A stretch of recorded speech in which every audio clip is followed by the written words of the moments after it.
أعوذ بالله من الشيطان الرجيم بسم الله الرحمن الرحيم والصلاة والسلام على رسوله الكريم صلى الله عليه وسلم رب اشرح لي صدري ويسر لي أمري واحلل عقدة من لساني يفقهوا قولي ربي ادخلني مدخل صدق وأخرجني مخرج صدق واجعلني من لدنك سلطانا نصيرا وبعد.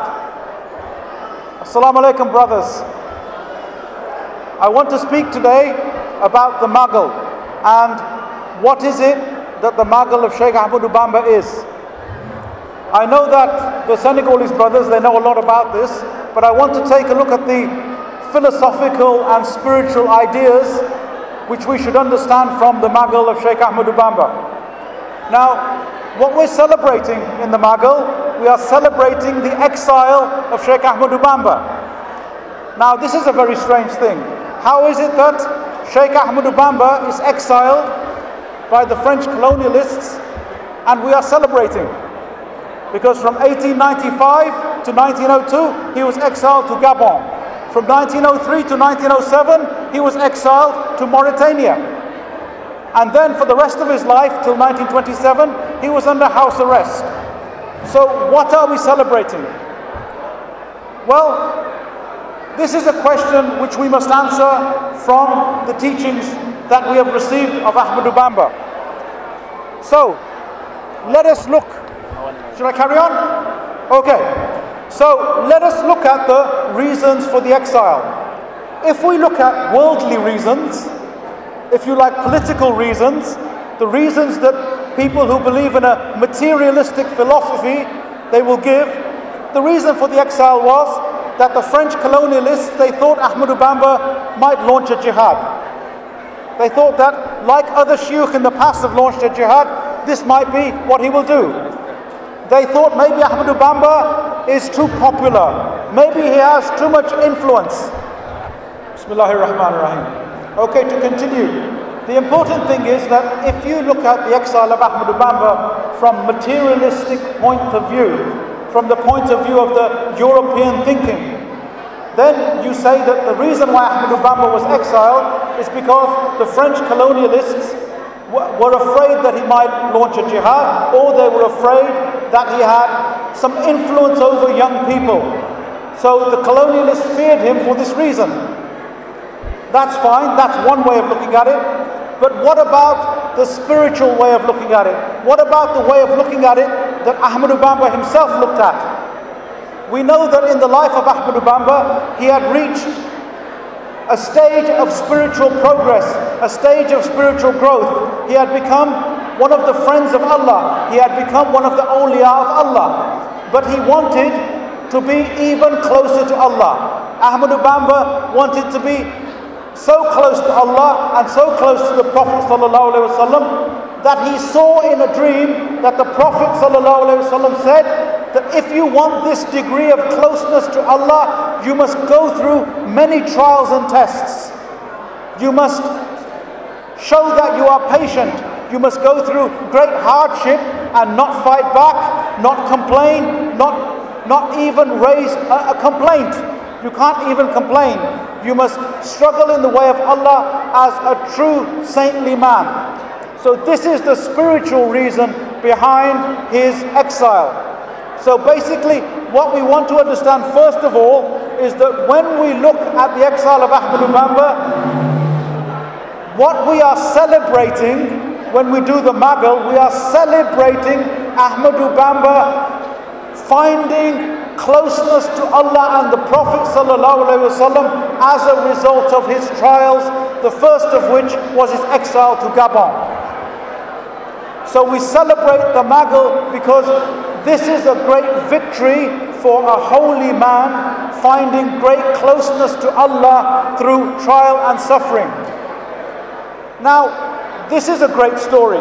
It's a great story that a man of Allah becomes close to Allah because he suffers and is righteous and is patient. And we read the story, but the reason we read these stories and learn these stories and follow these saints is to bring these qualities into our own life. If we really do want to follow Ahmad Bamba, it's not the first little scratch the first little difficulty, and we say we can't take it anymore. It's too difficult. Islam is too difficult. So celebrating the Magal means committing yourself. I commit myself, and we commit ourselves to being patient in hardship for the sake of Allah, to find closeness to Allah and the Prophet sallallahu alaihi wasallam. That's the main meaning of this message. Now, I want to say what the conclusion of Ahmadu Bamba's suffering is, that if you suffer hardship and you undertake what is called sanctified suffering, that means you suffer in the way Allah wants you to suffer, with patience and with high ethical principles, in order to seek spiritual perfection. That's what the meaning of Magal is. That in your struggle in life, the main purpose of a struggle in life is for the sake of Allah, to please Allah by our patience and our very good behavior, even in time of struggle. The second part of this Magal is that when Ahmadu Bamba, the second message is that when Ahmadu Bamba found closeness to Allah and the Prophet ﷺ, what did he do? He took the barakah, he took the spiritual power, and he did something practical with it. He wasn't the Sufi of the cave, the Sufi de la Groix. He wasn't this. But what Ahmadu Bamba did is something that very few saints have done. He left behind a community.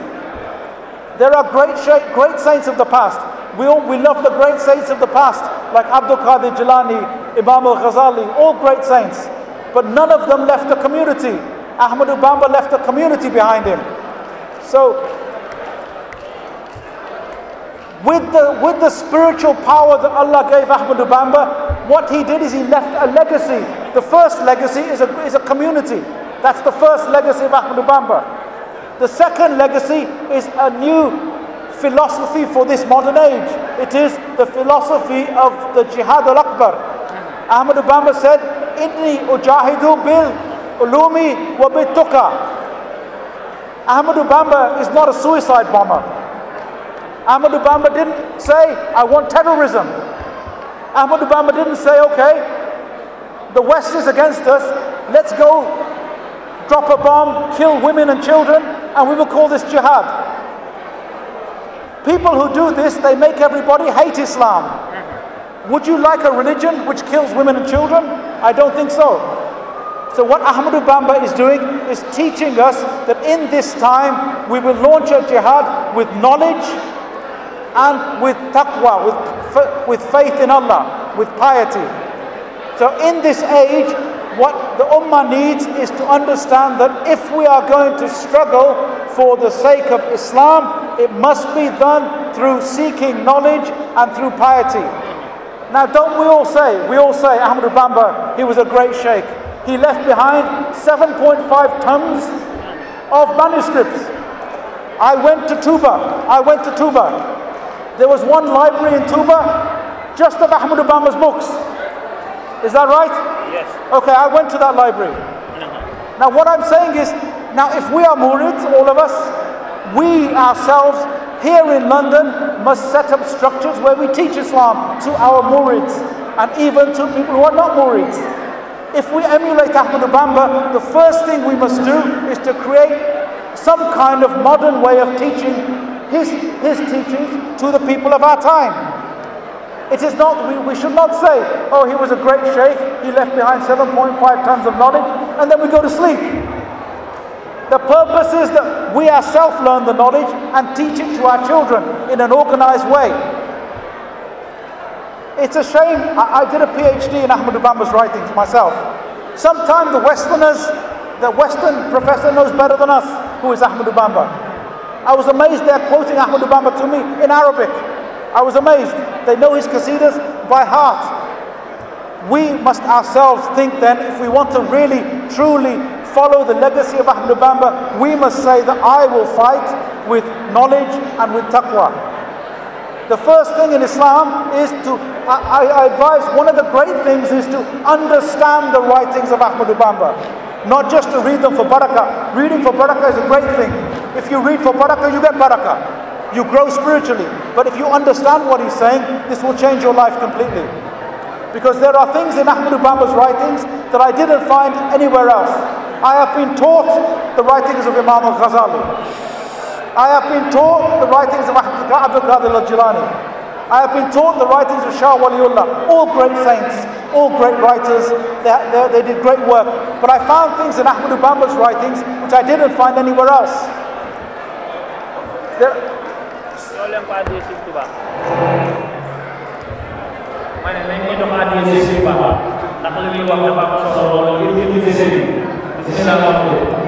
We'll give you some gifts for the sake of Sheikh Khadim because of your visit. It's so important. Kon ñu gën man Sëñ Khadim ñu fekkete ñu gën a dal jox leen waa bi Sëñ Touba. Waaw ñu ngi soññee ñu gën a dal ñu dégg. Give this as character before, you know, I don't need it. I understand what you give it as character before. Okay, so I don't want to speak. Could you lower this is too loud. This is a bit lower, it's too loud I think. Okay, I don't want to speak. It's too loud I think. Well, it's gonna echo. He's fixing it there. Bismillah, can you hear me?